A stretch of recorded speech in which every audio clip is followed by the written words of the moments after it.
he asked them, what are you discussing together as you walk along? In verse 25, he said to them, how foolish are you, and how slow to believe all that the prophets have spoken. Don't let the Messiah, did not the Messiah have to suffer these things and then enter his glory? And the beginning with Moses and all the prophets, he explained to them what was said in all the scriptures concerning him. God's tools, God's title, today's title for God's tools is seeing really believing? Amen. Is seeing really believing? Now, the concept of the world is that if you can see it, you can touch it, you can taste it, you can smell it, it's real. That's the world concept. Right. So because by nature, we as people take the tangible things seriously, because mostly these are things that we can see, things we can touch. Right. So seeing is primarily a physical ability which involves our sight. Amen. Now, something that is directly observed as we experience such things with our own eyes. Now, when it comes down to believing, is a variety of factors based off of, our evidence or personal experiences or our faith. The difference between seeing and believing is that it lies on the nature of our experience, which is our sight, and the source of knowledge, which is believing. Now, these two men that was walking along and talking, they are relatable to many followers of Jesus Christ today. When we look forward to something so much, and then all of a sudden our expectations fall short, then we get devastated. Yeah. Everything that we're looking for, it didn't come to pass. We get devastated. This is why the Lord wants us to not totally be caught up in what we see in our own expectations, because what we see and what is tangible, in most cases, we will fail. Amen. We will fail. Believe in him and his word only. By doing so, we will never fail. Amen. We will never fail when we rely on his word. Amen. Amen. Now, I will repeat that again later, because it's going to be even more significant as we get closer and closer into study. Now, clearly, these men had been around Jesus at some point in their life. They experienced Jesus some point in their life, because in verse 16 it says, but they were kept for recognizing him. So from reading that verse, we know that they had some kind of relationship with Jesus Christ. Now, they just wasn't guys that were just talking in that area. So they invested some of their time with Jesus. Amen. Jesus' resurrected body differed enough that he was not recognizable to the men while they were walking and while they were talking, because they didn't have a real close observation of who this traveler was. That while they walking down the road and this stranger just popped up like, hey, what are you guys talking about? Right. So they didn't get a chance because they were in their sorrow. Now, the word does not say that these two men was at the crucifixion, and it doesn't say that they were not at the crucifixion. Okay. That part we don't know.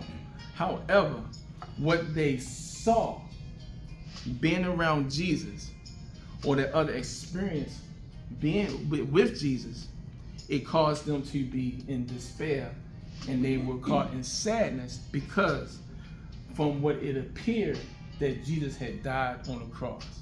Basically going by what they see, what they saw. They thought all hope was lost. So the question is seeing really believing? Okay, back to the text, Luke chapter 24, verse 15, it says, as they walked and discussed these things with each other, Jesus himself came up and walked along with them. He asked them, what are you discussing together as you're walking along? They stood still with their face downcast. So they was really like in their feelings. They was really disappointed like that. God dang it. Kill Jesus. Pissed off. Really mad. And so verse 18, one of them asked him, are you the only one visiting Jerusalem who do not know the things which have happened there in these days? So basically, one of the men had said, it was like, where have you been? You don't know that Trump the president? You didn't see the Eagles win the Super Bowl? I mean, where you been? You been on a rock? Come on, dude. You say you been here. What's going on? So he asked Jesus, like, this stranger, where you been at the last couple of days? You don't know what happened? You know what happened? The Savior got killed? Was you looking at TV or something? That was the approach that he had gave to Jesus.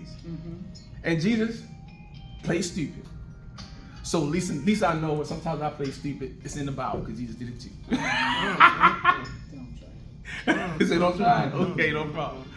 So Jesus played stupid. In verse 19, what things? He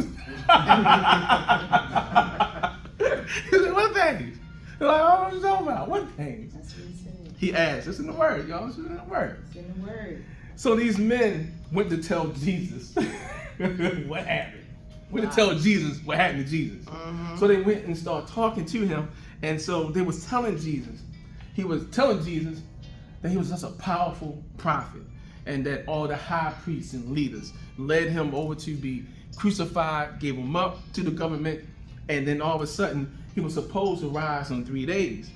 And then they went into detail talking about these ladies, these women went to the tomb, and all of a sudden his body wasn't there. So they was thinking that, well, what's going on? Because they said they saw 2 angels, and these 2 angels said it wasn't there. So they like all skeptical about the story and everything, but they was leaving Jerusalem, going back to their village. Amen. So they were just discouraged and they were sad. And the thing about this situation, Jesus was happy with the fact that these men was being honest with their feelings. So there's nothing wrong with being honest with your feelings to the Lord. He already know how you feel, but when you express it, that is something that the Lord is looking for. And so they was really expressive towards Jesus. Now, after all of that, what they saw and what they heard with their ears was a reflection that they truly still did not believe that Jesus was the Son of God. After all the stuff they seen, after all the stuff they experienced, being around Jesus, hearing Jesus, seeing fulfilled the scriptures, still in their heart, they still did not believe, because they went by what they saw and seeing Jesus die on the cross and thinking that all the stuff they had seen completely went out the door. Amen? Based on what they believed, their thoughts, combined with what they saw, they still did not take heed to the scriptures that they knew about. Now, how do you probably say to yourself, how do you know they didn't believe or they didn't take heed to it?